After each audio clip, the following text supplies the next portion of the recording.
ክቡራን ሰልጣኞች እንኳን ወደ AutoCAD የስልጠና ማዕከል በሰላም መጣችሁ።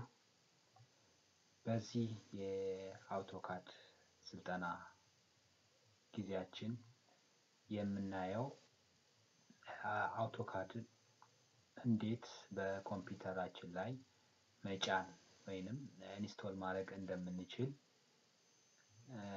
እንዲሁም AutoCADን እንዴት መጠቀም እንደምንችልና እንዴት መክፈት እንደምንችል ከዛ ደግሞ AutoCAD ከከፈትን በኋላ ልናገኘው የምንችለው የAutoCAD ስክሪን ምን ሊሆን እንደሚችል ወይ ደግሞ ምን ፕሮፐርቲዎችን ሊኖሩት እንደሚችሉ እናያለን። AutoCAD ኮምፒውተራችን ላይ ለመጫን እንግዲህ መጀመሪያ AutoCAD ሴትአፕ መኖር አለበት።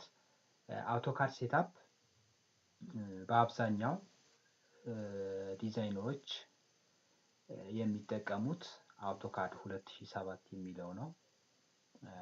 ከዛ በኋላ የተሻሻሉ በ2010 2013 2015 የተለያዩ አፕዴቶች አሉ።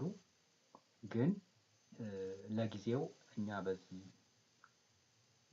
ክፍለ ጊዜያችን የምንጠቀመው AutoCAD 2007 የሚለው ይሆናል።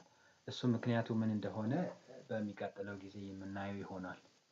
ስለዚህ እንዴት ነው AutoCADን ኮምፒውተራችን ላይ መጫን የምንችለው የሚለውን እናያለን። መጀመሪያ የAutoCAD ሶፍትዌር በፍላሽ ወይ በሲዲ ድራይቭ ሊኖረን ይገባል። ከዛ በኋላ ፍላሻችንን ኮምፒውተሩ ላይ ከሰካን በኋላ ሴትአፕ የሚለውን ፈልገን እንከፍታለን ደብል ክሊክ በማድረግ ማለት ነው።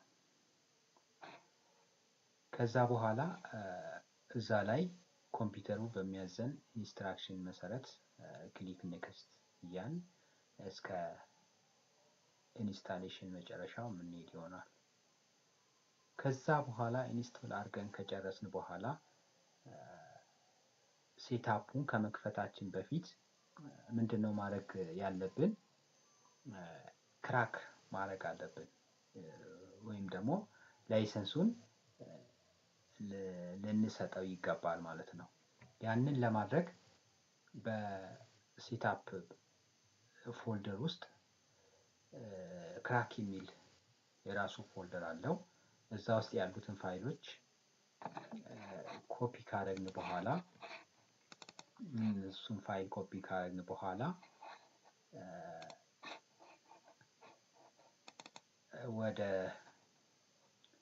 የተጫነው AutoCAD በመውሰድ እነዚህን ፋይሎች ማለት ነው ኮፒ በማድረግ እዚህ ጋር በመምጣት ኦፕን ፋይል ሎኬሽን ካልን በኋላ እዚህ ራይት ክሊክ አድርገን ፔስት እንላለን ማለት ነው። ያንን ካደረግን በኋላ ሪፍሬሽ አድርገን እንወጣለን። አሁን ሙሉ ለሙሉ ሶፍትዌራችንን ጭነናል ማለት ነው። ይህንን ካደረግን በኋላ እንዴት ነው AutoCADን የጫነውን ሶፍትዌር ለመጠቀም መክፈት የምንችለው እንዴት ነው የሚለውን ነው የምናየው።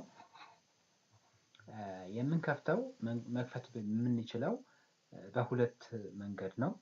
የመጀመሪያው AutoCAD ሾርትከት ላይ ደብል ክሊክ በማድረግ ማለት ነው። ይሄ እዚህ ላይ ስክሪን ላይ በሚታየው AutoCAD ሾርትከት ላይ ደብል ክሊክ በማድረግ መክፈት እንችላለን። ሁለተኛው ስታርት ክሊክ አድርገን ኦል ፕሮግራምስ ይሄ ዊንዶው 2007 ለሚጠቀሙ ሰዎች ነው። ኦል ፕሮግራምስ ከዛ AutoCADን መርጠን ክሊክ በማድረግ ነው ማለት ነው። አሁን በእኔ ስክሪን ላይ ባለው ሾርትከት ደብል ክሊክ አድርጌ ከፈትኩት ማለት ነው። ከከፈትን በኋላ ስክሪኑ ላይ ልናያቸው የምንችላቸው ብዙ ፕሮፐርቲዎች አሉ። እነዛም የመጀመሪያው ይሄ አውቶካድ 2007 ድሮይንግ 1 የሚለው ነው። ይሄ ታይትል ባር ይባላል። ታይትል ባር ማለት ምን ማለት ነው? እኛ ድሮይንጋችንን ስንሰራ ሴቭ ስናደርግ በዚህ ታይትል ባር በሚባለው ድሮይንጉን ሴቭ አድርጎ ያስቀምጥልናል ማለት ነው። ስለዚህ ሌላ ጊዜ ያንን ሶፍትዌር ለመክፈት ድሮይንጉን ለመክፈት ስንፈልግ በዚህ ስም ካለበት ፈልገን እናወጣዋለን ማለት ነው።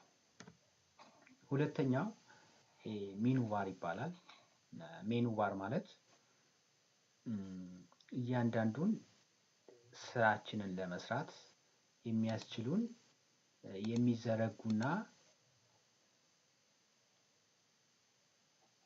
የሚዘረጉ ባሮች ወይ ደግሞ ቱሎችን የያዘ ነው።